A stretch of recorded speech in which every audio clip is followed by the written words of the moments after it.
Darshan Ballari jail ಸೇರಿ 14 ದಿನ complete ಆಗಿದೆ. ಹೈ ಸೆಕ್ಯೂರಿಟಿ ಸೆಲ್ನಲ್ಲಿ ಏಕಾಂಗಿ ಆಗಿದ್ದಾರೆ ದರ್ಶನ್.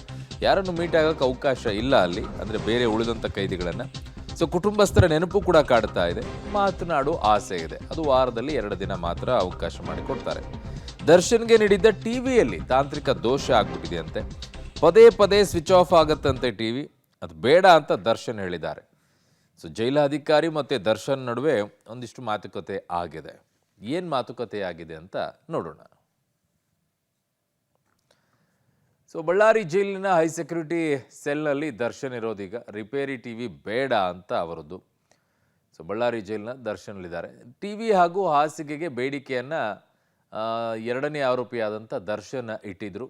ಟಿವಿನೂ ಬೇಕು ಮತ್ತು ಹಾಸಿಗೆನೂ ಬೇಕು ಅಂತ. ಟಿವಿ ಬೇಡಿಕೆ ಈಡೇರಿದ್ರೂ ಕೂಡ ಸರಿಯಾಗಿ ಟಿವಿ ಬರ್ತಾ ಇಲ್ಲ. ಅದು ಪದೇ ಪದೇ ಸ್ವಿಚ್ ಆಫ್ ಆಗ್ತಾ ಇದೆ, ಸರಿಯಾಗಿ ಕೇಳಿಸ್ತಾ ಇಲ್ಲ, ಸೌಂಡ್ ಪ್ರಾಬ್ಲಮ್ ಇದೆ, ವಿಡಿಯೋ ಡಿಸ್ಪ್ಲೇ ಸರಿಯಾಗಿಲ್ಲ, ಬ್ಲರ್ ಆಗ್ತೆ. ಸೊ ದಯವಿಟ್ಟು ಬೇರೆ ತಂದು ಕೊಡಿ ಅಂದಿದ್ದಾರೆ. ಈ ರಿಪೇರಿ ಟಿ ವಿ ಬೇಡ, ಕೊಡೋದಾದರೆ ಒಳ್ಳೆಯ ಟಿ ವಿ ಕೊಡಿ ಅಂತ ಏನೋ ಕೇಳ್ಕೊಂಡಿದ್ದಾರಂತೆ.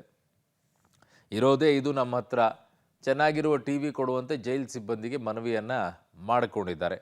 ಬಟ್ ಆ ಕಡೆ ಜೈಲ್ ಅಧಿಕಾರಿ ಹೇಳ್ತಾ ಇದ್ದಾರೆ, ನಮ್ಮ ಹತ್ರ ಇರೋದೇ ಇದನ್ನು, ಬೇಡ ಅಂದರೆ ಬಿಡಿ ಅಂತ ಅವರು ಕೂಡ ಹೇಳಿದ್ದಾರೆ.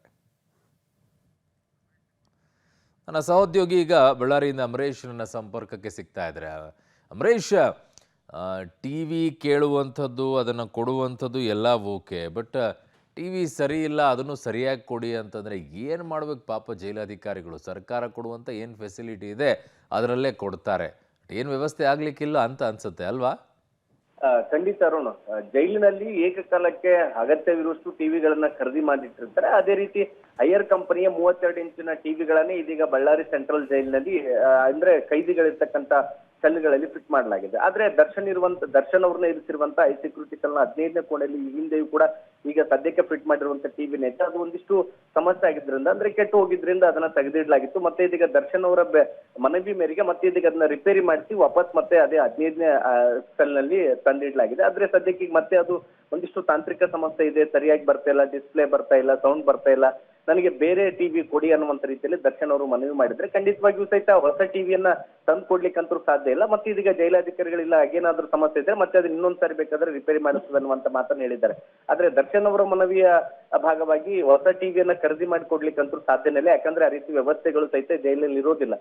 ಒಂದು ಬಾರಿ ಟೆಂಡರ್ ಮೂಲಕ ಒಂದಿಷ್ಟು ಟಿವಿಗಳನ್ನ ಖರೀದಿ ಮಾಡ್ತಾರೆ, ಅದೇ ಟಿವಿಗಳನ್ನ ಫಿಟ್ ಮಾಡಿರ್ತಾರೆ. ಅದ್ರ ಏನಾದ್ರೂ ಸಣ್ಣ ಪುಟ್ಟ ಸಮಸ್ಯೆಗಳು ಕಾಣಿಸ್ಕೊಂಡ್ರೆ ಅದನ್ನ ರಿಪೇರಿ ಮಾಡಿಸ್ತಾರೆ. ಆದ್ರೆ ದರ್ಶನ್ ಅವ್ರನ್ನ ಇರಿಸಿರುವಂತ ಸೆಲ್ನಲ್ಲಿ ಟಿವಿ ಇತ್ತು, ಮತ್ತೆ ಇದೀಗ ಅದು ರಿಪೇರಿ ಅಂದ್ರೆ ಸೌಂಡ್ ಅದ್ರ ಜೊತೆಗೆ ಡಿಸ್ಪ್ಲೇ ಸಮಸ್ಯೆ ಆಗಿರೋದ್ರಿಂದ ಸದ್ಯಕ್ಕೆ ದರ್ಶನ್ ಅವರು ಟಿವಿಯನ್ನ ಆಫ್ ಮಾಡ್ಕೊಂಡು ಪುಸ್ತಕಗಳನ್ನ ಓದ್ತಾ ಇದ್ರೆ ಅನ್ನುವಂತ ಮಾಹಿತಿ ಸಿಕ್ಕಿದೆ. ಅಂದ್ರೆ ದರ್ಶನ್ ಅವರು ಆರಂಭದಲ್ಲಿ ಟಿವಿನೇ ಬೇಡ ಅನ್ನುವಂತ ಮನಸ್ಥಿತಿಯಲ್ಲಿ ಇದ್ರು. ಆದ್ರೆ ಚಾರ್ಜ್ ಸಲ್ಲಿಕೆ ವಿಚಾರ ಸಂಬಂಧಪಟ್ಟಂತ ಒಂದಿಷ್ಟು ಮಾಹಿತಿಗಳ ಕೊರತೆಯನ್ನು ಅವ್ರಿಗೆ ಆಗ್ತಾ ಇತ್ತು. ಇದು ಆಗ್ಬಾರ್ದು ಅನ್ನುವಂತ ಕಾರಣಕ್ಕೋಸ್ಕರ, ಮತ್ತೊಂದ್ ಕಡೆಗೆ ಒಂಟಿತನ ಕಾಡಬಾರ್ದು ಅನ್ನುವಂತ ಕಾರಣಕ್ಕೋಸ್ಕರ ಟಿವಿ ಬೇಕು ಅಂತ ಹೇಳಿ ಟಿವಿಯನ್ನ ಅಂದ್ರೆ ಕಾಡಿಬೇಡಿ ಪಡೆದುಕೊಂಡಿದ್ರು. ಕೊನೆಗೆ ಮತ್ತೆ ಇದೀಗ ಆ ಟಿವಿನೂ ಸಹಿತ ಕೈ ಕೊಟ್ಟಿದೆ. ಅರು ಓಕೆ ಅಮರೇಶ್, ನಿಮ್ಮೆಲ್ಲ ಮಾಹಿತಿಗೆ ಧನ್ಯವಾದಗಳು.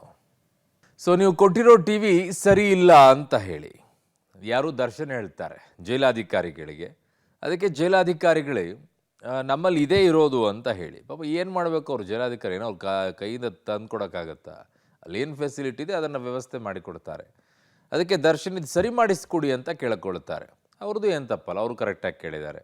ಏನು ಪ್ರಾಬ್ಲಮ್ ಆಗಿದೆ ಅಂತ ಜೈಲಾಧಿಕಾರಿಗಳು ಮತ್ತೆ ಅದಕ್ಕೆ ಕೇಳ್ತಾರೆ. ದರ್ಶನ್ ಇದಕ್ಕೆ ಸರಿಯಾಗಿ ಕೇಳಿಸ್ತಾ ಇಲ್ಲ ನನಗೆ, ಆಮೇಲೆ ಸ್ಕ್ರೀನ್ ಕೂಡ ಕಾಣಿಸೋದೆಲ್ಲ ಬ್ಲರ್ ಆಗಿ ಕಾಣಿಸ್ತಾ ಇದೆ ಅಂತ ಹೇಳ್ತಾರೆ.